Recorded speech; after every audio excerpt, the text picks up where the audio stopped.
what resilience has been required for you to be sitting up here today? How have you found the resilience personally to be here with us? You know, I'm no stranger to hard times. So.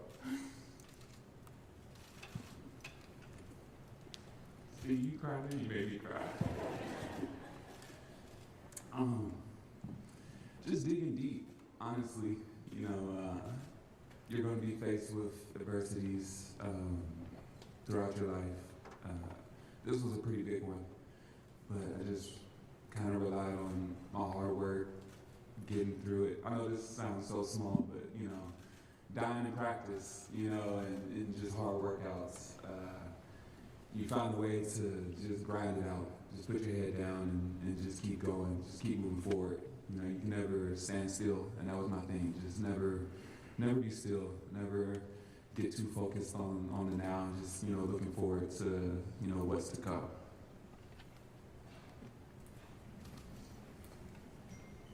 Hey, Britt, BG Mac Up with ABC News. I think I echo everyone and my colleagues here. We are so happy to see you here.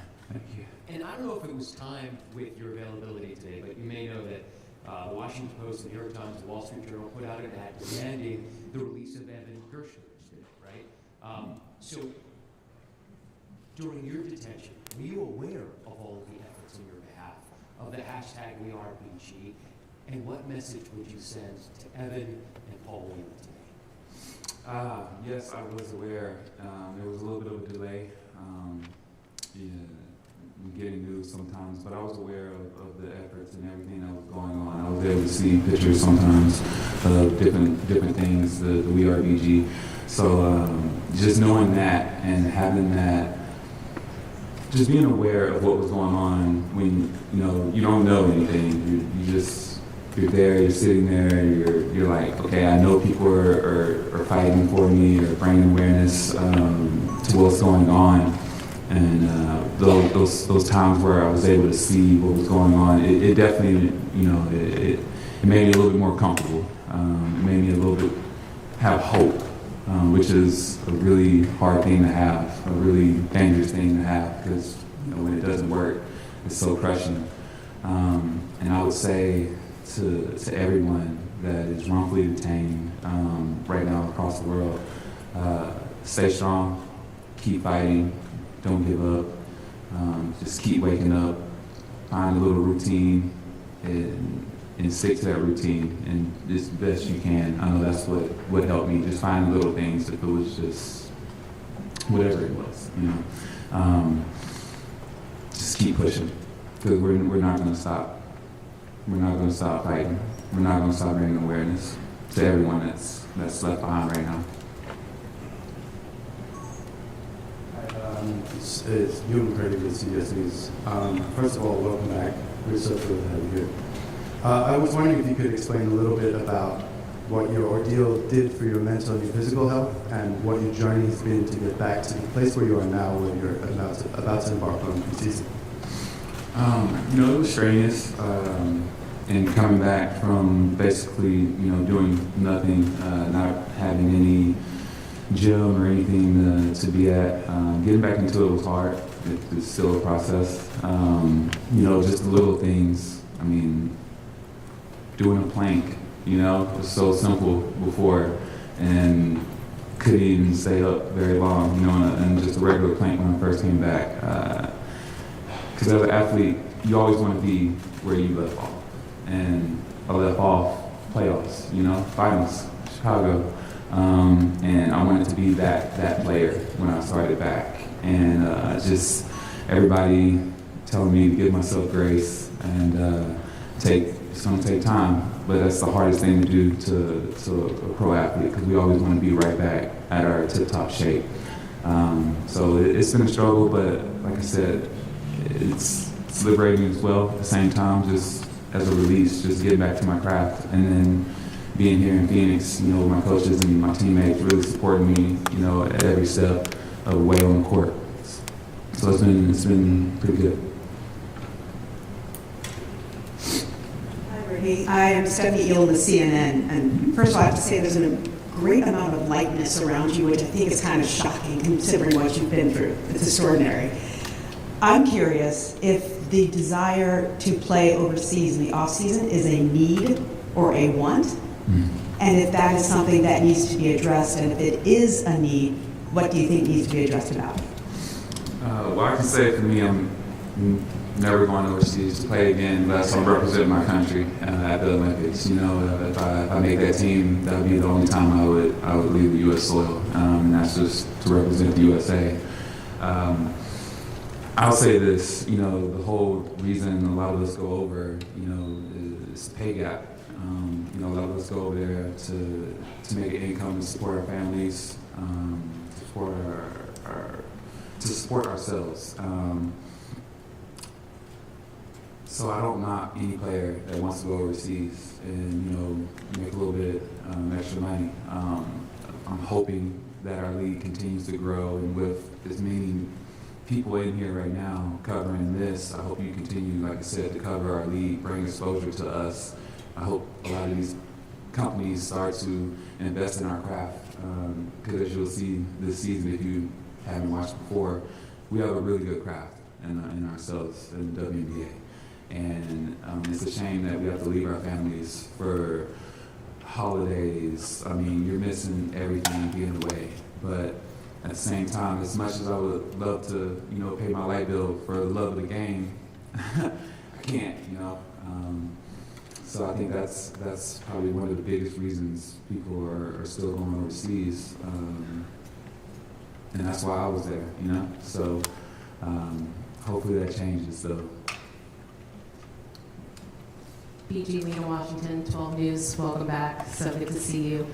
We've seen you out around town at the MLK Day March, the WNBA Phoenix Open, the recently Suns game. What did that feel like for you, and how did just walking around town change from maybe 2 years ago? Walking around town is a little bit different, a little bit different now. But it felt good just being back, just being on U.S. soil, especially being back here in the Valley. Made this my home, and it was really warming. I had nothing but love, you know, being out and about, and just trying to get back to just being normal, you know, just being able to walk out the door and go see and do things. So it's been amazing. All the things that I really couldn't do either. Because I was overseas playing, so I got to do a couple of those things here recently, which was really nice, actually.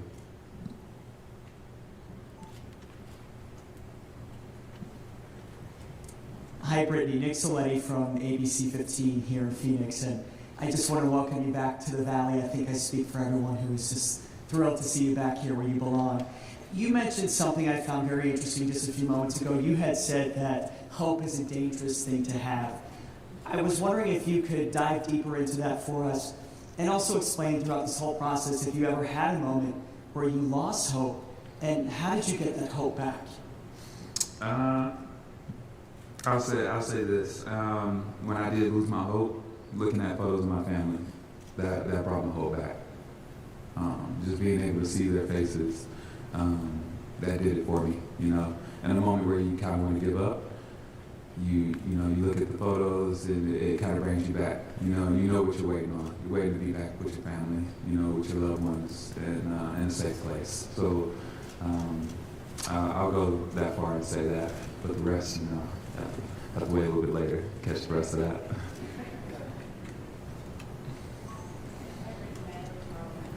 Welcome back. Thank you. Entering this season, how did your mindset change as a person and athlete given all you've gone through? Not taking anything for granted. You know, life is short. Things can change at the stroke of a match. So going into this season, just appreciating everything. I mean, you know, the things that I always say, you know, appreciate every moment, you know, don't take it for granted. But it's so true. Once something like this happens to you, like when people say that, it hits home, like it hits closer to you. So just taking it all in. I mean, just walking in to the arena one day I had a workout here, and they had, you know, Mercury all around and everything, and it was just such a surreal moment. No one was in there. I was the first one to walk on the court, and it it hit me hard, you know. So just looking forward to all those moments, just walking in on the first home game, the grind, you know, the sweat, blood, hopefully not too much blood because that means injuries, so hopefully not too much of that. But just taking all that in, you know, I miss it. Like I would have rather been doing a 2-a-days, you know. Coach, don't get any ideas. But I would have rather been in a 2-a-day dying, and you know, than to be where I was. So just looking forward to being back to that.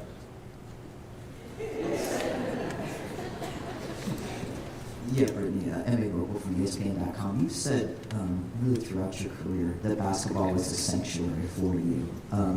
Has it felt like that coming back? You talked about you want to be back where you were. Has it felt like a sanctuary, and where do you think you are as a player at this point, and where can you reach in this season? Well, I mean, I always believe in my ability. If we had a game tomorrow, I mean, we're gonna go get that dub. But you know, being realistic. Am I exactly where I want to be? No, but you know I'm on the right track to getting there. That's for sure. I will say that. It's still a sanctuary. I mean, in the beginning, no. You know, the first, I want to say day, but what was the day? Like 2 weeks, first month. It was hard. It's funny because she was literally filming me in the beginning, and. Yeah, those videos are really, really different to how they are now, you know, where I'm at now. You know, I feel like I've hit the corner and just loving it now. But at first there was a point where it was like, wow, like, hey, do I really want to do this fast right now? But no, it was so worth it, so worth it. Hi, Brittney. Joe Ortiz, Arizona Republic. When you came back, Vanessa was your new head coach. How have those conversations been, and how was your support system here in Phoenix? I think the first thing I said was sorry, you know. She was with Vegas that my last year playing, and kind of sitting at home. So, you know, I kind of made a joke about that. I'm a jokester. I use humor a lot throughout this whole experience, just laughing at things. But, no, it's been great getting to know her as a person. I'm really looking forward to the season, honestly. It's going to be really good things here, and I'm looking forward to being coached by her. Hey, Brittney, Robbie Baker with Fox 10. Good to see you. Welcome home. You mentioned being back in the arena. We've seen you at the practice facility a few times with a big smile on your face. What were the emotions like the first time you got your hands on a basketball again and getting back on the court? So, the first time I had a basketball in my hand actually was in San Antonio. It was good. It was good. I got some shots up. I mean, I was in some chucks. So I was in some low top chucks, you know, just, I was outside, you know, like I thought I was like 16 again. I mean, my ankles did not like it. But it was good. I threw it down just to see, you know, I was like, let me just see if I can still throw this thing down. And I did. You have to ask. That's a good question for my wife. Ask her how it felt getting dunked on. Oops. Yeah? Did I say that? Did I say that out loud? Hi, Brittney. This is Alexis with AZ Family. Welcome home. So at this point, you become the face of Americans detained overseas. What's that feel like? How are you feeling? And how do you continue to raise awareness throughout the season and really, you know, throughout your career? Well, I'm really fortunate to have this platform that I have, and every chance that I get, if it's wearing a shirt, saying their names, any interview that I have, and you'll see a theme throughout the season with that. That's just bringing awareness to everybody that doesn't have the platform and the followers and, you know, the exposure to everyone like this right now. That is a way that you know, I'm trying to help out in any way that I can. You know, we're partnering with bringing our families home in Phoenix Mercury, and we're going to be doing a lot of good things throughout this season. I know we're doing we're writing letters to the families.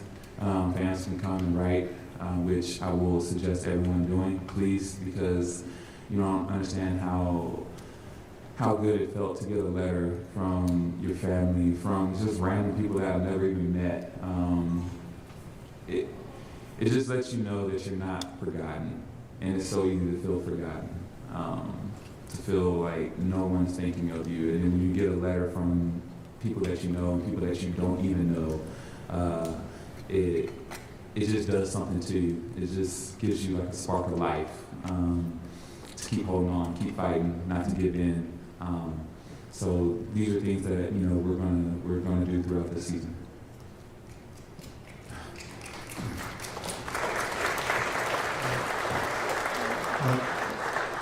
Good morning, Brittney. I'm Bill Roden from ESPN and Skate. It was really great to see you. It was good to know the prayers have been answered. The question, you've always represented so much throughout your entire career about access and, being able to do stuff. And I hate to put one more thing on your plate, but there are a number of states who are aggressively moving to prevent transgender athletes playing. And I was wondering, again, I hate to put one more thing on your plate, but in terms of on your radar, where is that? You're going to have a tremendous platform, but where is that going to be on your radar in terms of advocating for, athletes, all athletes, transgender athletes, to be able to play? Oh, I mean, that ranks high on the list of things that I'll be fighting for and speaking up against. Everyone deserves the right to play. Everyone deserves the right to come here, sit in these seats, and feel safe, and not feel like there's a threat or they can't be who they are, or like it's just all eyes on them. So I think it's a crime, honestly, to separate someone for any reason. So I definitely will be speaking up against that legislation and those laws that are trying to be passed, for sure. Hey, Brittney, Chris Rowe, New York Times. Two questions for you. Have you spoken with Evan, the reporter from the Wall Street Journal, or his family at all? And secondly, when you returned, did you feel any worry or guilt or any type of burden because you came home earlier than some others who were detained longer than you? Mm-hmm. If I could have went and got them out or any of that, of course I would have. I think President Biden, if he could just go over there right now and just grab everybody that's been left behind, I think he definitely would. Of course.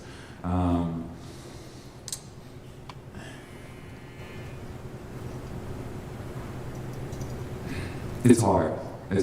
I come from a military family. My dad, Vietnam, 68, 69 Marine. So, I have that mindset, no man left behind. No man, no woman, no one left behind. So, it hurts. It hurts because no one should be in those conditions. Like, hands down, no one should be in any of the conditions that I went through or they're going through. So, I hope that everyone continues to bring awareness and fight to bring home everyone.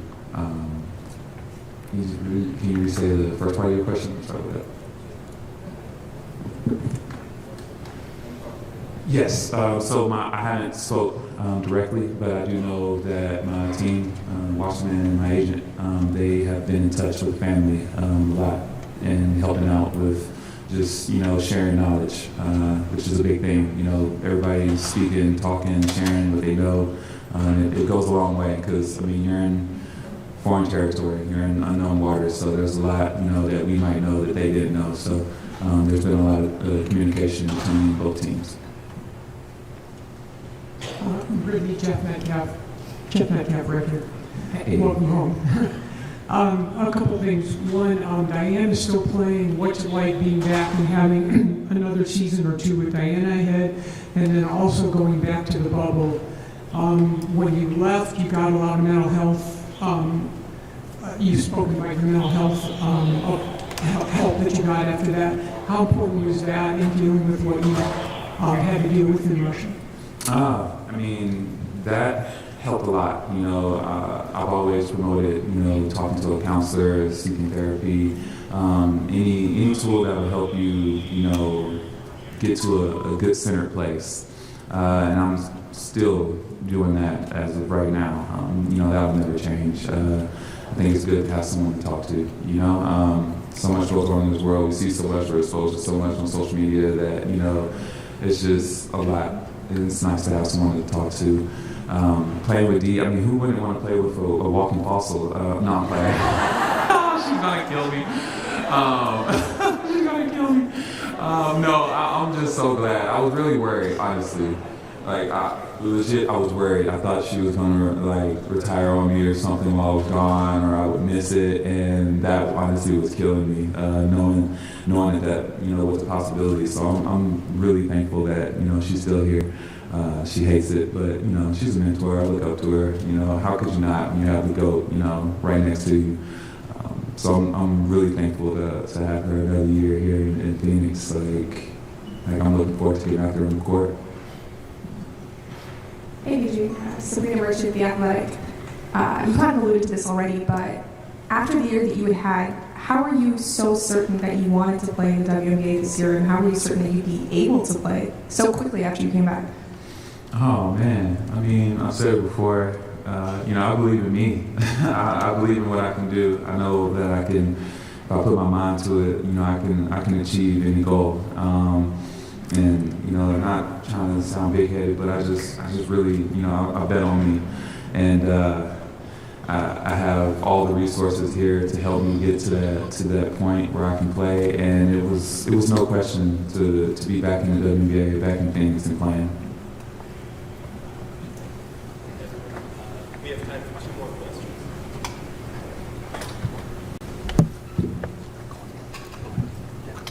Hey, Brittney, Eliot Goodbye, Sports 360 AZ. So, picking back on Jeff's question a little bit, what was the reaction being with the teammates again, now really feeling physically part of the team again, now that you've been able to be in it a little bit more? Just seeing everybody, just being back. On my ride back from San Antonio here, actually, I was lucky that Dee was able to come, so she was the first player that I got to see. Vince was there, and it was just really good. Just seeing them, it was like a relief. It was once, I've said it before, it's hard to really realize it's happening. It's like I'm really here. This is really my teammates here. So it was just liberating. It was so great to be on that plane, riding back with her, and then seeing everybody at the gym. It was crazy, man. It was such a good feeling. Hi, Brittney. I'm Cindy from USA Today. What did it feel like first when you were gone, but also when you came home, to have not only the WNBA community rally around you, but also the LGBTQ community fight for you and support you? Like I said, just seeing everybody backing me and supporting me, supporting my family. I heard about the standing ovation my wife got when she came to a game. Just little things like that. All-Star, with the league. Just knowing that everyone was going above and beyond, people that I've never even met, going back for me and supporting me. It really shows how much you've kind of impacted, or you've touched so many different people in a different way. So I was just abundant of joy, honestly, I would say. Thank you so much, Brittney.